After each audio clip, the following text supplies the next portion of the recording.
गांव रामपुर में एक छोटा सा घर था जिसमें दो भाई अपने माता पिता के साथ रहते थे। घर इतना छोटा था कि उसमें सिर्फ एक ही कमरा और एक छोटा सा आंगन था। कुछ ही दिनों में दोनों भाइयों की शादी हो गई।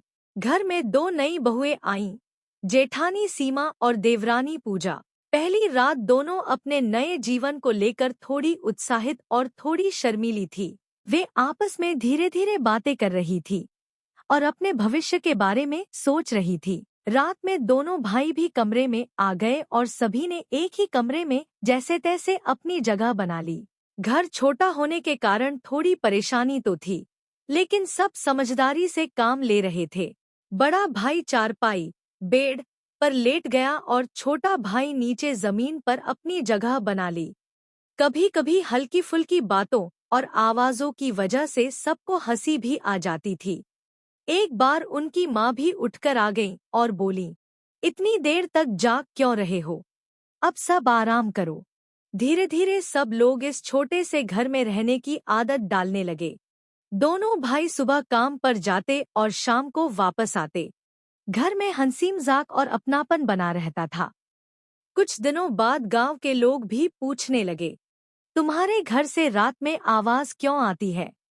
तब परिवार वाले मुस्कुराकर कहते, घर छोटा है लेकिन दिल बहुत बड़े हैं। समय बीतता गया और कुछ समय बाद दोनों बहुओं के घर में बच्चे हुए।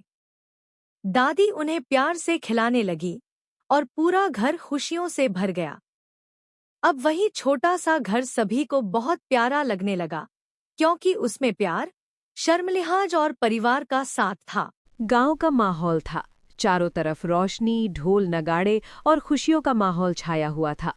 गांव के एक अमीर आदमी के बेटे राहुल की शादी उसी गांव की एक सीधी साधी लड़की पूजा से हुई। शादी धूमधाम से हुई और सब लोग बहुत खुश थे।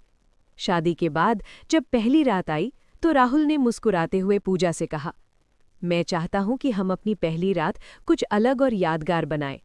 पूजा थोड़ी हैरान हुई। अलग मतलब? राहुल बोला, चलो हम ट्रेन में सफर करते हुए अपनी पहली रात बिताते हैं। शुरू में पूजा को अजीब लगा, लेकिन वो मान गई। रात को दोनों चुपचाप ट्रेन में चढ़ गए। उनके साथ परिवार के कुछ और लोग भी उसी डिब्बे में थे। ऊपर वाली बर्थ पर जेठ जेठानी और नीचे वाली बर्थ पर देवर देवरानी। रात गहराती गई। चारों तरफ सन्नाटा था, सिर्फ ट्रेन की आवाज सुनाई दे रही थी। ऊपर वाली बर्थ पर जेठानी ने धीरे से कहा, ये सब कुछ थोड़ा अजीब नहीं लग रहा? नीचे से देवरानी बोली, हाँ, लेकिन सब अपनी अपनी जिंदगी जी रहे हैं। उधर राहुल और पूजा अपने नए रिश्ते की शुरुआत को लेकर बात कर रहे थे। एक दूसरे को समझ रहे थे, हंसी मजाक कर रहे थे। उनके लिए वो रात सिर्फ एक रस्म नहीं, बल्कि भरोसे की शुरुआत थी। सुबह हुई, सभी लोग अपने अपने घर लौट आए। घर पहुंचकर राहुल और पूजा ने अपने माता पिता को पूरी बात बताई कि उन्होंने अपनी पहली रात ट्रेन में बिताई। माता पिता पहले तो हैरान हुए, फिर बोले, अजीब है, लेकिन अगर तुम दोनों खुश हो तो हमें भी खुशी है। लेकिन कहानी यहीं खत्म नहीं हुई। अगले दिन देवर ने मजाक मजाक में अपनी भाभी से कहा, भाभी, कल तो भैया ने ट्रेन में रात बिताई, क्या हम भी ऐसा कर सकते हैं? भाभी तुरंत गंभीर हो गईं। देवर जी, ऐसी बातें मजाक में भी ठीक नहीं होती। हर रिश्ते की एक मर्यादा होती है। देवर को अपनी गलती का एहसास हुआ और उसने तुरंत माफी मांगी। उधर घर में भी एक छोटी सी गलतफहमी पैदा हो गई। कुछ बातें इधर उधर पहुंच गई, जिससे परिवार में शक और तनाव बढ़ गया। जब ये बात माता पिता तक पहुंची तो वे बहुत दुखी हुए। उन्होंने सबको बुलाकर समझाया, रिश्ते भरोसे और इज्जत से चलते हैं। अगर हम मर्यादा भूल जाएं तो परिवार टूट जाता है। सबको अपनी गलती समझ आई। देवर ने माफी मांगी, भाभी ने भी बात को वहीं खत्म कर दिया। राहुल और पूजा ने भी सीखा कि हर चीज अलग करने के चक्कर में कभी कभी गलत संदेश चला जाता है। रामपुर गांव में दो भाई अपने माता पिता के साथ रहते थे। उनका घर छोटा था और पूरे परिवार के पास रहने के लिए सिर्फ एक ही कमरा था। माता पिता अपने दोनों बेटों की शादी के लिए लड़कियां ढूंढ रहे थे। कुछ दिनों बाद उन्हें दो अच्छी लड़कियां मिल गईं और धीरे धीरे दोनों भाइयों की शादी हो गई। शादी के बाद दोनों दुल्हनें गृह प्रवेश करके घर में आ गईं। घर छोटा होने की वजह से उनकी सास ने कहा, तुम दोनों फिलहाल इसी एक कमरे में रह लो, बाद में सब ठीक कर लेंगे। दोनों दुल्हनें उस कमरे में चली गईं। रात को दोनों भाई भी वहीं आ गए। अब समस्या ये थी कि एक ही कमरे में सब कैसे रहेंगे। दोनों भाई सोच में पड़ गए। बड़े भाई ने कहा, कोई बात नहीं, हम थोड़ा एडजस्ट कर लेते हैं। उस रात सबके लिए थोड़ी अजीब स्थिति थी। नई नई शादी, नया रिश्ता, लेकिन जगह की कमी के कारण सबको समझदारी से काम लेना पड़ा। दोनों भाइयों ने कमरे के बीच में एक चादर टांग दी ताकि थोड़ा अलग अलग माहौल बन सके। दुल्हनें भी समझदार थीं। उन्होंने हालात को समझा और धीरे धीरे आपस में बात करके हंसी मजाक में माहौल हल्का कर दिया। सादगी और समझदारी के साथ उनकी पहली रात यानी सुहाग रात भी उसी छोटे से कमरे में लेकिन इज्जत और मर्यादा के साथ गुजर गई। पहली रात जैसे तैसे गुजर गई। सुबह उन्होंने अपनी माँ को सारी बात बताई। माँ भी परेशान हो गई, लेकिन घर की हालत देखकर कुछ कर भी नहीं पा रही थी। अगली रात छोटे भाई ने एक उपाय निकाला। भैया, हम डबल पलंग लगा लेते हैं, एक नीचे रहेगा और एक ऊपर, इससे जगह भी बन जाएगी। दोनों भाइयों ने मिलकर एक ऊपर नीचे वाला पलंग यानी डबल बेड बना लिया। अब रहने में थोड़ी सुविधा हो गई। धीरे धीरे समय बीतता गया, लेकिन बड़े भाई रामू के मन में एक सपना था। हमें अपना बड़ा घर बनाना है, जहां सबके अलग अलग कमरे हों। एक दिन रामू शहर चला गया और मेहनत करके पैसे कमाने लगा। कई महीनों की मेहनत के बाद उसने गांव में एक नया घर बनवाया। अब पूरे परिवार के पास अलग अलग कमरे थे। घर में खुशियां लौट आईं। कुछ समय बाद दोनों भाइयों के घर बच्चे भी हुए। दादी अपने पोते पोतियों को बहुत प्यार करती थीं। गांव वाले भी कहते थे, देखो कैसे इस परिवार ने एक छोटे से कमरे से शुरुआत करके मेहनत से अपनी जिंदगी बदल ली। गांव में सुबह का समय था। सूरज की हल्की रोशनी आंगन में पड़ रही थी। सीमा रसोई में चाय बना रही थी, तभी बाहर से जोर जोर से आवाज आई, भाभी, भाभी दरवाजा खोलो। सीमा ने दरवाजा खोला और जो उसने देखा वो देखकर उसके पैरों तले जमीन खिसक गई। उसका देवर रोहित सामने खड़ा था, लेकिन अकेला नहीं, उसके साथ एक लड़की थी। मांग में सिंदूर, गले में मंगलसूत्र और पेट साफ दिख रहा था। सीमा ने हैरानी से पूछा, ये कौन है रोहित? रोहित थोड़ा झिझकते हुए बोला, भाभी, ये मेरी पत्नी है, मैंने शादी कर ली। सीमा का दिमाग चकरा गया। शादी? लेकिन ये तो प्रेग्नेंट है। आंगन में सास और बाकी घरवाले भी आ गए। सास गुस्से में चिल्लाई, रोहित, ये क्या तमाशा है?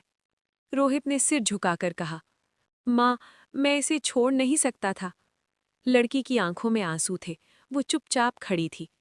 सीमा ने धीरे से पूछा, सच क्या है रोहित? रोहित ने गहरी सांस ली और बोला, भाभी, इसका नाम पूजा है। जब मैं शहर में काम करता था तब ये मेरे ऑफिस में काम करती थी। एक दिन इसे बहुत बुरी हालत में पाया। ये अकेली थी, प्रेग्नेंट थी, और जिस लड़के से ये प्यार करती थी उसने इसे छोड़ दिया। सभी लोग चौंक गए। रोहित ने आगे कहा, भाभी, ये मरने तक को तैयार थी, लेकिन मैं इसे ऐसे नहीं छोड़ सकता था। पूजा रोते हुए बोली, मैंने रोहित से कभी शादी के लिए नहीं कहा, ये खुद ही मेरे और मेरे बच्चे के लिए खड़ा हो गया। सास गुस्से में बोली, बदनाम कर दिया तूने, लोग क्या कहेंगे? रोहित की आंखों में आंसू आ गए। माँ, लोग क्या कहेंगे ये सोचकर अगर हम इंसानियत छोड़ दें तो क्या फायदा? घर में सन्नाटा छा गया। सीमा सब देख रही थी। उसका दिल पिघल गया। वो आगे बढ़ी और पूजा का हाथ पकड़ लिया। तुम अंदर आओ, ये घर अब तुम्हारा भी है। सास गुस्से में बोली, सीमा, तू भी पागल हो गई है क्या? सीमा ने पहली बार अपनी सास की आंखों में आंखें डालकर कहा, माँ जी, गलती इस लड़की की नहीं है, गलती उस लड़के की है जिसने इसे धोखा दिया, और अगर आज हम इसे अपनाएंगे नहीं तो हम भी उसी जैसे बन जाएंगे। रोहित की आंखों से आंसू बहने लगे। पूजा फूट फूट कर रोने लगी। कुछ देर तक सन्नाटा रहा। फिर धीरे धीरे सास का गुस्सा भी शांत होने लगा। वो पूजा के पास आई और बोली, बेटी, गलती तेरी नहीं है, अब तू इस घर में सुरक्षित है। पूजा ने उनके पैर पकड़ लिए।